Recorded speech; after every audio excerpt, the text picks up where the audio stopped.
लैला खान हत्याकांडमुळे चर्चेत आलेल्या नाशिक जिल्ह्यातल्या इगतपुरीमध्ये पुन्हा एकदा बारबाला पार्टीनं खळबळ उडवली आहे। इथल्या हाय प्रोफाईल मिस्टिक व्हॅलीत काही बड्या पोलीस अधिकाऱ्यांची मुलं बारबालांना नाचवत नशापान करत होते।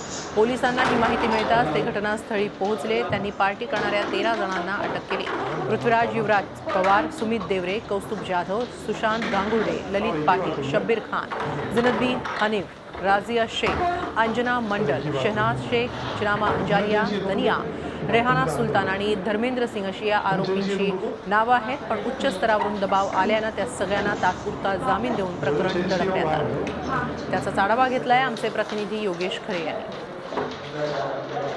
नाशिक जिल्ह्यातलं इगतपुरी पुन्हा एकदा चर्चेत आलंय ते मिस्टिक व्हॅलीतल्या या पार्टीमुळे। या ठिकाणी झालेल्या रविवारी पार्टीमध्ये अनेक अधिकाऱ्यांची मुलं काही बारबालांसोबत या ठिकाणी डान्स करत होती। अर्धनग्न अवस्थेत असलेली ही मुलं आणि बारबाला या सर्वांना नाशिकच्या पोलिसांनी अटक केली होती आणि त्यानंतर त्यांच्यावर कारवाई करून जुजबी कारवाई करून सोडून देण्यात आलं।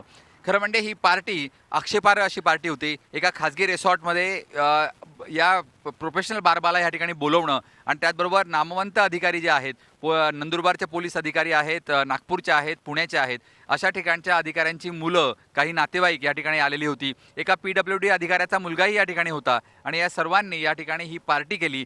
या सर्वांना हे रिसॉर्ट दिलं गेलं कसं, हा खरा या ठिकाणी प्रश्न आहे। त्यामुळे एकूण आयोजकांसह या ठिकाणी 13 जणांवर गुन्हे दाखल करण्यात आले आणि जुजबी कारवाई करून पोलिसांनी या सर्वांना सोडून दिलंय।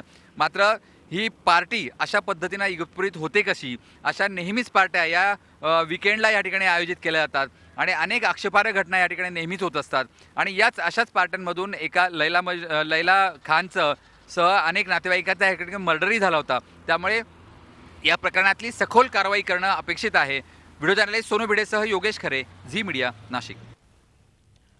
याच संदर्भात आपण अधिक माहिती घेऊया आमचे प्रतिनिधी नाशिकहून योगेश खरे यांच्याकडून। योगेश, नेमकं काय घडलं होतं या पार्टीमध्ये आणि आता या पार्टीबाबत काय पुढे तपशील आहेत? कारण हे प्रकरण दडपण्याचा प्रयत्न बराच होतो आहे।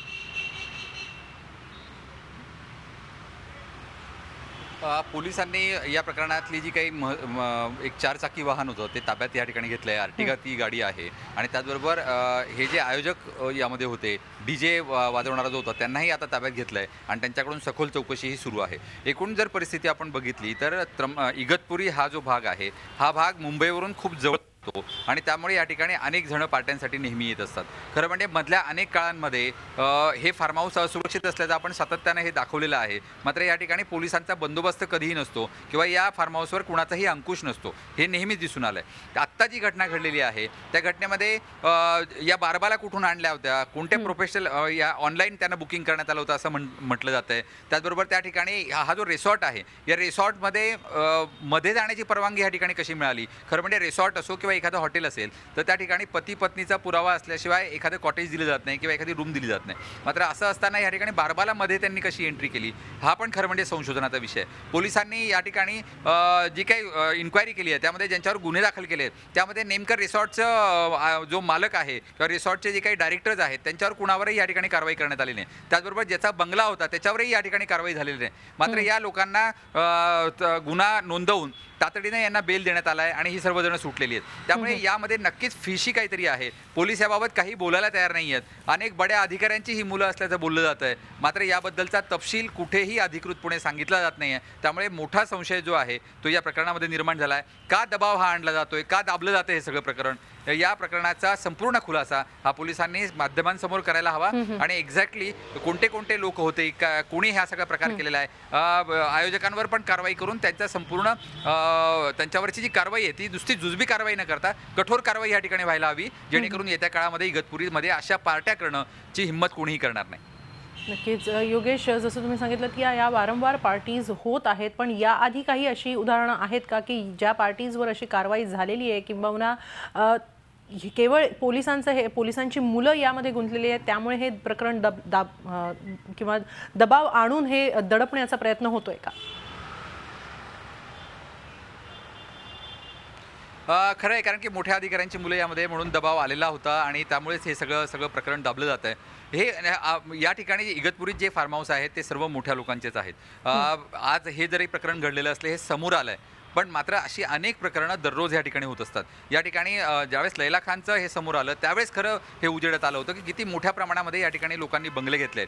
लैला खान सारखी अभिनेत्री गायब होते आणि एक एक महिना ती सापडत नाहीत तरी पोलीस त्या ठिकाणी काही करत नव्हते. तिचा बंगला जाळला जातो तरी पोलीस त्या ठिकाणी काही करत नव्हते. अखेर माध्यमांनी ज्यावेळेस झी 24 तास हे सगळं उघड केलं त्यावेळेस या ठिकाणी 7 मृतदेह तब्बल आढळून आले होते आणि ते पण पोलिसांवर दबाव माध्यमांनी आणल्यानंतर. त्यामुळे एकूणच इथली जी परिस्थिती आहे ती संशयास्पद आहे. इथं जे फार्म हाऊसमध्ये कामं चालतात ते संशयास्पद अनेक ठिकाणी चालत असतात. कुठलेही निर्बंध या ठिकाणी नाही. अनेक नगर असे या ठिकाणी वसवण्यात आले की ज्या ठिकाणी मोठ्या प्रमाणात या ठिकाणी असे अवैध धंदे होत असतात. मुंबईतले अनेक लोक येत असतात. काही ड्रग्स पार्टी या ठिकाणी होत असतात किंवा खुल्या निसर्गाच्या सानिध्यामध्ये सुद्धा या ठिकाणी अनेक वेळेस नशापान होत असतं. त्यामुळे याकडे गंभीरतेने लक्ष देण्याची गरज आहे. या निमित्तानं आता पोलिसांनीही याबद्दलची जागरूकता आणण्याची गरज आहे. नक्की. धन्यवाद योगेश, आपण दिलेल्या या सविस्तर माहितीसाठी. झी 24 तास रहा एक पाऊल पुढे.